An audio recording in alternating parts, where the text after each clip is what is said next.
Hi! Today we're looking at my favorite die circuit. This one here uses a 555 timer to drive the clock pulses of a decade counter to produce each roll of the die. This was the first time I'd used a bunch of Legos to prototype the enclosure. It's a lot more fun than 3D printing, and it's much faster too.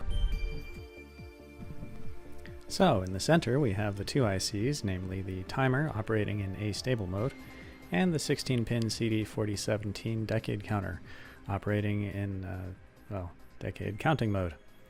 The values in the RC network in the lower left set the timer to produce pulses at a rate of about 5 kHz.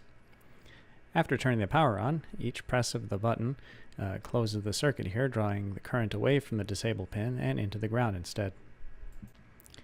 The 4017 counts until he released the button, at which point current flows back into the disable pin, but the logical output remains displayed.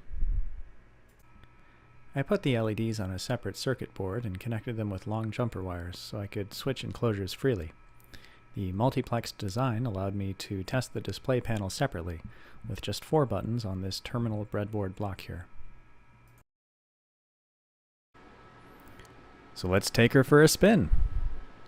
As you can see, I didn't bother hot gluing the push button, since this circuit will move to a more attractive enclosure in due course.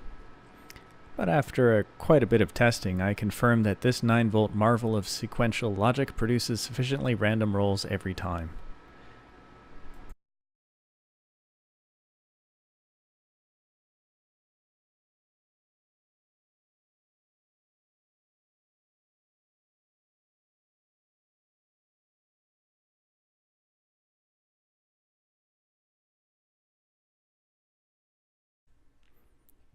I also liked the Velleman dice kit, which came with a nice circuit diagram in the instructions, but it's driven by code programmed into an 8-bit CMOS microcontroller, and for that reason the concept wasn't nearly as interesting.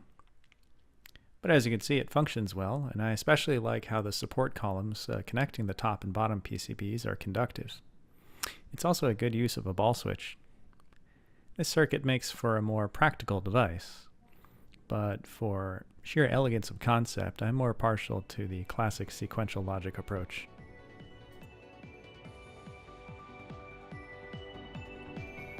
I hope you've enjoyed today's video, and thanks for watching.